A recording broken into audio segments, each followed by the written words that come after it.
നമ്മുടെ ഫോണിലെ ഗൂഗിൾ ക്രോമിനകത്ത് ഇതുപോലെ 4 ഓപ്ഷനുകൾ നിങ്ങൾക്ക് ഓണായി കിടക്കുന്നത് കാണാം. ഇത് ഓഫ് ചെയ്തിട്ടില്ലെങ്കിലുള്ള ബുദ്ധിമുട്ട് എന്തെന്നാൽ നമ്മുടെ ചിലവിൽ ഗൂഗിൾ നമ്മളെ തന്നെ ട്രാക്ക് ചെയ്യും. അതിലൂടെ നമുക്ക് മൊബൈൽ ഡാറ്റ നഷ്ടം, ബാറ്ററി നഷ്ടം, എന്തിന് നമ്മുടെ സ്വകാര്യ വിവരങ്ങൾ ശേഖരിക്കുന്നതിൻ്റെ കൂടെ തന്നെ നമ്മൾ ഫോണിൽ ടൈപ്പ് ചെയ്യുന്ന തോന്നിയാസങ്ങളായാലും നല്ല കാര്യങ്ങളായാലും എല്ലാം നമ്മുടെ ജിമെയിലുമായിട്ട് കണക്ട് ചെയ്യപ്പെടും. അതുകൊണ്ട് തന്നെ നമ്മൾ സന്ദർശിക്കുന്ന വെബ്സൈറ്റുകൾ ഏതാണ്, നമ്മൾ എന്തൊക്കെ വാക്കുകളാണ് സെർച്ച് ചെയ്യുന്നത്, നമ്മൾ എന്തൊക്കെ ലിങ്കുകളാണ് ഉപയോഗിക്കുന്നത് എന്ന് തൊട്ട് എല്ലാ വിവരങ്ങളും ഗൂഗിളിൽ ശേഖരിക്കപ്പെടുന്നത് പോലെ തന്നെ നമ്മൾ സന്ദർശിക്കുന്ന വെബ്സൈറ്റുകൾക്കും നമ്മുടെ ജിമെയിലിലൂടെ നമ്മുടെ വിവരങ്ങൾ ശേഖരിക്കാൻ സാധിക്കുന്നതാണ്. അപ്പോൾ ഈ 4 ഓപ്ഷനുകളും ഓണായി കിടക്കുന്നത് കൊണ്ട് നമുക്ക് എന്താണ് പ്രയോജനം, ഇത് ഓഫ് ചെയ്യുന്നത് കൊണ്ട് എന്താണ് പ്രയോജനം എന്നുള്ള കൂടുതൽ വിശദാംശങ്ങൾ വീഡിയോയിൽ പറഞ്ഞു തരാം. ഈ ഒരു ഓപ്ഷൻ ലഭിക്കാനായി ആദ്യം നിങ്ങളുടെ ഫോണിലെ ക്രോം ബ്രൗസർ ഓപ്പൺ ചെയ്താൽ മുകളിൽ വലതുഭാഗത്തായി 3 ഡോട്ട്സ് കാണാം. അതിലേക്ക് ക്ലിക്ക് ചെയ്ത് താഴേക്ക് വന്നാൽ നിങ്ങൾക്ക് ഇവിടെ സെറ്റിംഗ്സ് കാണാൻ സാധിക്കുന്നതാണ്. സെറ്റിംഗ്സ് ഓപ്പൺ ചെയ്താൽ നിങ്ങൾക്ക് നിങ്ങളുടെ ജിമെയിൽ ഐഡിയുടെ ഡീറ്റെയിൽസിൻ്റെ തൊട്ട് താഴെ തന്നെ ഗൂഗിൾ സർവീസസ് എന്ന് പറയുന്ന ഒരു ഓപ്ഷൻ കാണാൻ സാധിക്കുന്നതാണ്. അതൊന്ന് ഓപ്പൺ ചെയ്താൽ നിങ്ങൾക്കകത്ത് 4 ഓപ്ഷനും ഓണായി കിടക്കുന്നത് കാണാം. ഇതിലെ ആദ്യത്തെ ഓപ്ഷൻ നമ്മുടെ ജിമെയിൽ ഐ ഡി ക്രോം ബ്രൗസറിനകത്ത് സൈൻ ഇൻ ചെയ്യാൻ അനുവദിക്കുന്ന ഓപ്ഷനാണ്. ഇത് ഓണായി കിടക്കുന്നത് കൊണ്ടുള്ള പ്രയോജനം നമ്മൾ ക്രോം ബ്രൗസറിനകത്ത് ചെയ്യുന്ന എല്ലാ കാര്യങ്ങളും നമ്മുടെ ജിമെയിലായിട്ട് കണക്റ്റ് ആവും. പാസ്വേഡുകൾ, bookmark, browsing data, history, അങ്ങനെയുള്ള എല്ലാ കാര്യങ്ങളും നമ്മൾ ക്രോം ബ്രൗസറിനകത്ത് എന്തൊക്കെ ചെയ്യുന്നുണ്ട് അതൊക്കെ നമ്മുടെ ജിമെയിലുമായിട്ട് കണക്റ്റ് ആവും. അപ്പോൾ നമ്മളൊരു പുതിയ ഫോൺ വാങ്ങുകയോ അല്ലെങ്കിൽ മറ്റൊരു ഡിവൈസിൽ കമ്പ്യൂട്ടറിലോ മറ്റോ സൈൻ ഇന്നൊക്കെ ചെയ്യുന്ന സമയത്ത് നമ്മൾ ഫോണിൽ ഈ ചെയ്ത കാര്യങ്ങളൊക്കെ അതിലും നമുക്ക് ലഭിക്കും. അതുകൊണ്ട് തന്നെ നമ്മൾ ആരാണെന്ന് ഗൂഗിളിലും തിരിച്ചറിയും, നമ്മൾ സന്ദർശിക്കുന്ന ഓരോ വെബ്സൈറ്റിനും നമ്മൾ ആരാണെന്ന് തിരിച്ചറിയാൻ സാധിക്കും. അതിനനുസരിച്ച് അതൊക്കെ പെരുമാറുകയും ചെയ്യും. ഇനി ഇത് ഓഫ് ചെയ്യുകയാണെങ്കിൽ ആദ്യം തന്നെ സൈൻ ഔട്ട് ചെയ്യാനാണ് ഇത് കാണിക്കുക. നമ്മൾ സൈൻ ഔട്ട് കൊടുക്കുകയാണെങ്കിൽ പിന്നീട് നമ്മൾ ക്രോം ബ്രൗസർ ഉപയോഗിക്കുന്ന സമയത്ത് നമ്മൾ ക്രോം ബ്രൗസറിൽ എന്ത് ചെയ്താലും അത് നമ്മുടെ ഗൂഗിൾ അക്കൗണ്ടുമായിട്ട് കണക്റ്റ് ആവില്ല. അപ്പം നമ്മൾ സെർച്ച് ചെയ്യുന്ന എല്ലാ കാര്യങ്ങളും ഗൂഗിൾ അക്കൗണ്ടിലേക്ക് വരണ്ട, മറ്റുള്ള വെബ്സൈറ്റുകളൊന്നും നമ്മളെക്കുറിച്ചുള്ള വ്യക്തി വിവരങ്ങൾ അറിയണ്ടെങ്കിൽ സൈൻ ഔട്ട് ചെയ്യുന്നതാണ് നല്ലത്. അതിലൂടെ നിങ്ങളുടെ വ്യക്തിപരമായ ഒരു കാര്യങ്ങളും ക്രോം ബ്രൗസറിനകത്ത് ഉണ്ടാവില്ല. അതുകൊണ്ട് തന്നെ നിങ്ങൾക്ക് സ്വതന്ത്രമായിട്ട് ബ്രൗസ് ചെയ്യാൻ സാധിക്കുന്നതാണ്. ഇത് ഓഫ് ചെയ്യുമ്പോൾ മൂന്നാമത്തെ ഓപ്ഷൻ കൂടി ഓഫ് ആകുന്നതാണ്.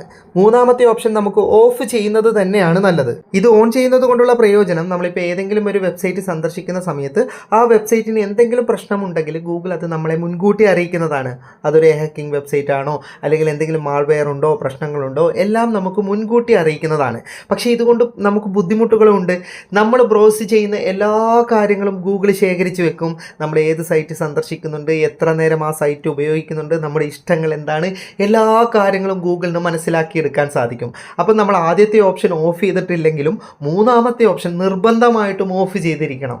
ഇനി രണ്ടാമത്തെ ഓപ്ഷൻ ഓണായി കിടക്കുന്നത് കാണാം. ഇത് ഗൂഗിൾ ക്രോമിൻ്റെ പ്രവർത്തനത്തെ മെച്ചപ്പെടുത്താൻ സഹായിക്കുന്ന ഒരു ഓപ്ഷനാണ്. ഇത് ഓണായി കിടക്കുകയാണെങ്കിൽ നമ്മൾ ക്രോം ബ്രൗസർ ഉപയോഗിക്കുന്ന സമയത്ത് എന്തെങ്കിലും ബുദ്ധിമുട്ട് അനുഭവിക്കുന്നുണ്ടെങ്കിൽ, ആപ്ലിക്കേഷൻ ക്രാഷ് ആകുന്നുണ്ടെങ്കിൽ, അങ്ങനെ ഗൂഗിൾ ക്രോമിൽ ഉപഭോക്താവിനുണ്ടാകുന്ന പ്രശ്നങ്ങൾ അത് ഓട്ടോമാറ്റിക്കലി മനസ്സിലാക്കുകയും അതിൻ്റെ സെർവറിൽ അറിയിക്കുകയും അത് അടുത്ത അപ്ഡേറ്റിൽ മെച്ചപ്പെടുത്തുകയും ഒക്കെ ചെയ്യുന്നതാണ്. പക്ഷേ ഇത് ഓണായി കിടക്കുന്നത് കൊണ്ട് നമുക്കാണ് നഷ്ടമുള്ളത്. കാരണം ഇത് സദാസമയവും ബാക്ക്ഗ്രൗണ്ടിൽ പ്രവർത്തിക്കുന്നത് കൊണ്ട് തന്നെ നമ്മുടെ മൊബൈൽ ഡാറ്റ ഉപയോഗിക്കും, ബാറ്ററി ഉപയോഗിക്കും. അതുമാത്രമല്ല നമ്മുടെ ഫോണിൻ്റെ പശ്ചാത്തലത്തിൽ അനാവശ്യമായിട്ട് പ്രവർത്തിച്ച് നമ്മുടെ ഫോൺ ഉപയോഗത്തിൻ്റെ വിവരങ്ങൾ പോലും ശേഖരിച്ച് അത് അതിൻ്റെ സെർവറിൽ എത്തിക്കുന്നതാണ്. അതുകൊണ്ട് തന്നെ ഒരു ആവശ്യവുമില്ലാത്ത ഈ കാര്യം ഓഫ് ചെയ്യുന്നതാണ് നമുക്ക് ഏറ്റവും ലാഭകരം. ഇനി നാലാമതായി ഇംപ്രൂവ് സെർച്ച് സജഷൻസ് എന്ന് പറയുന്ന ഒരു ഓപ്ഷൻ കാണാം. ഇത് ഓണായി കിടക്കുന്നത് കൊണ്ട് നമുക്ക് ഒരുപാട് പ്രയോജനങ്ങളുണ്ട്, പക്ഷേ ഉപദ്രവമുണ്ട്. പ്രയോജനം എന്തെന്ന് വെച്ച് കഴിഞ്ഞാൽ നമ്മളിപ്പോൾ എന്തെങ്കിലും കാര്യം ഗൂഗിളിൻ്റെ സെർച്ച് ബാറിൽ സെർച്ച് ചെയ്യുന്ന സമയത്ത് സജഷനായിട്ട് വേർഡുകൾ വരുന്നത് കണ്ടിട്ടില്ലേ? അതായത് നമ്മളിപ്പോൾ KE എന്ന് സെർച്ച് ചെയ്യുമ്പോൾ തന്നെ കേരളം എന്ന് വരും. അതുപോലെ നമ്മളൊരു നീണ്ട വാക്കാണ് സെർച്ച് ചെയ്യുന്നതെങ്കിൽ അത് നമ്മൾ അടുത്തത് എന്താണ് ടൈപ്പ് ചെയ്യാൻ പോകുന്നത് അത് മുൻകൂട്ടി നമുക്ക് താഴെ സജഷനായിട്ട് വരുന്നത് കാണാം. അങ്ങനെ വരാനുള്ളൊരു ഓപ്ഷനാണ്. പക്ഷേ ഇതുകൊണ്ടുള്ള ബുദ്ധിമുട്ട് എന്തെന്നാൽ നമ്മൾ സെർച്ച് ചെയ്യുന്ന എല്ലാ കീവേഡുകളും എന്തൊക്കെയാണ് സെർച്ച് ചെയ്യുന്നത് അതൊക്കെ നമ്മുടെ ജിമെയിലായിട്ട് കണക്റ്റ് ആവും. അപ്പോൾ ഇന്ന തീയതി ഇന്ന കാര്യം സെർച്ച് ചെയ്ത ആളാണ് നിങ്ങളെന്ന് ഗൂഗിളിനും മനസ്സിലാവും, നമ്മൾ സന്ദർശിക്കുന്ന ജിമെയിൽ കണക്റ്റായ എല്ലാ അക്കൗണ്ടുകൾക്കും മനസ്സിലാകും. നമ്മുടെ എല്ലാ വിവരങ്ങളും മനസ്സിലാക്കിയെടുക്കാനും സാധിക്കും. അപ്പോൾ ഇത് നിങ്ങൾക്ക് ആവശ്യമില്ലെങ്കിൽ ഓഫ് ചെയ്യുന്നതാണ് ഏറ്റവും നല്ലത്. ഇതിൽ താഴെയുള്ള 3 ഓപ്ഷനും ഓഫ് ചെയ്ത് കഴിഞ്ഞാൽ നിങ്ങൾക്ക് യാതൊരു ബുദ്ധിമുട്ടും ഉണ്ടാവില്ല. ആദ്യത്തെ ഓപ്ഷൻ ഓഫ് ചെയ്താലാണ് ചിലർക്ക് ബുദ്ധിമുട്ടുണ്ടാകുക. അതായത് നമ്മുടെ യാതൊരു ഹിസ്റ്ററിയും സേവ് ആകാത്തത് കൊണ്ട് തന്നെ, നമ്മൾ ജിമെയിൽ സൈൻ ഇൻ ആകാത്തത് കൊണ്ട് തന്നെ നമ്മൾ എപ്പോഴും ഉപയോഗിക്കുമ്പോൾ ക്രോം ബ്രൗസർ ഒരു പുതിയതുപോലെയാണ് നമ്മളോട് പെരുമാറുക. അതായത് പുതിയൊരാൾ ക്രോം ബ്രൗസർ ഉപയോഗിക്കുമ്പോൾ എന്താണ് അവസ്ഥ, അതുപോലെയാണ് ഉണ്ടാവുക. അപ്പോൾ നിങ്ങൾക്ക് സെർച്ചിങ് ഹിസ്റ്ററിയും കാര്യങ്ങളൊക്കെ വേണമെങ്കിൽ ആദ്യത്തെ ഓപ്ഷൻ മാത്രം ഓൺ ചെയ്തിടാൻ പറ്റും. പക്ഷേ നമ്മൾ ആദ്യത്തെ ഓപ്ഷൻ ഓഫ് ചെയ്തിട്ടാണുള്ളതെങ്കിൽ നമ്മൾ ക്രോം ബ്രൗസർ ഓപ്പൺ ചെയ്ത് കഴിഞ്ഞാൽ നമുക്ക് ഗൂഗിൾ ക്രോം സൈൻ ഇൻ ചെയ്യേണ്ട ഓപ്ഷൻ കിട്ടില്ല. ഞാനൊന്ന് കാണിച്ചു തരാം. 3 ഡോട്ട്സിൽ ക്ലിക്ക് ചെയ്ത് സെറ്റിംഗ്സിലേക്ക് വന്നാലും സൈൻ ഇൻ ചെയ്യേണ്ട ഓപ്ഷൻ ഇല്ല. അപ്പോൾ സൈൻ ഇൻ ചെയ്യേണ്ട ഓപ്ഷൻ ലഭിക്കണമെങ്കിൽ നമ്മൾ വീണ്ടും ആ സ്വിച്ച് ഓൺ ചെയ്യേണ്ടതുണ്ട്. അതിന് വീണ്ടും ഗൂഗിൾ സർവീസസ് എന്ന് പറയുന്ന ഓപ്ഷൻ ഓപ്പൺ ചെയ്തിട്ട് ആദ്യത്തെ ബട്ടൺ ഒന്ന് ഓൺ ചെയ്ത് കൊടുക്കുക. എന്നിട്ട് പിറകിലേക്ക് വന്നു കഴിഞ്ഞാൽ നിങ്ങൾക്ക് സൈൻ ഇൻ ചെയ്യാനുള്ള ഓപ്ഷൻ ലഭിക്കും. ജസ്റ്റ് അതിലേക്ക് ക്ലിക്ക് ചെയ്തിട്ട് നിങ്ങളുടെ ജിമെയിൽ ID സൈൻ ഇൻ ചെയ്യുക. പക്ഷേ ഇങ്ങനെ സൈൻ ഇൻ ചെയ്താലുള്ള പ്രശ്നം, വീണ്ടും ഗൂഗിൾ സർവീസിലേക്ക് ക്ലിക്ക് ചെയ്തിട്ട് നിങ്ങൾ നോക്കിക്കഴിഞ്ഞാൽ 3ാമത്തെ ഓപ്ഷനും ഓൺ ആയി കിടക്കുന്നുണ്ടാവും. അപ്പോൾ ജസ്റ്റ് 3ാമത്തെ ഓപ്ഷൻ ഓഫ് ചെയ്യുക. കാരണം അത് നമുക്ക് ആവശ്യമില്ലാത്തതാണ്. 3ാമത്തെയും 2ാമത്തെയും എന്തായാലും ഓഫ് ചെയ്യേണ്ടതാണ്. ഇതുപോലെ നിങ്ങളുടെ ആവശ്യങ്ങൾ അനുസരിച്ചിട്ട് ഇതിൽ 3ലും ഏതും ഓണും ഓഫും ചെയ്യാം. സാഹചര്യങ്ങൾ അനുസരിച്ച് നിങ്ങൾക്ക് ഇത് ഉപയോഗിക്കാൻ സാധിക്കുന്നതാണ്. അപ്പോൾ നിങ്ങളുടെ ഉപയോഗവും സാഹചര്യവും അനുസരിച്ച് ഇതൊന്ന് സെറ്റ് ചെയ്ത് നോക്ക്.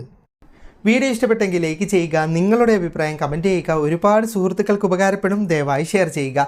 ഇതുപോലെയുള്ള വീഡിയോകൾ ദിവസേന ലഭിക്കാൻ FTM ക്രിയേഷൻ്റെ ഫേസ്ബുക്ക് പേജും യൂട്യൂബ് ചാനലും സബ്സ്ക്രൈബും ഫോളോയും ചെയ്യാൻ മറക്കരുത്. അപ്പോൾ വീണ്ടും കാണാം. അതുവരേക്കും ഗുഡ് ബൈ.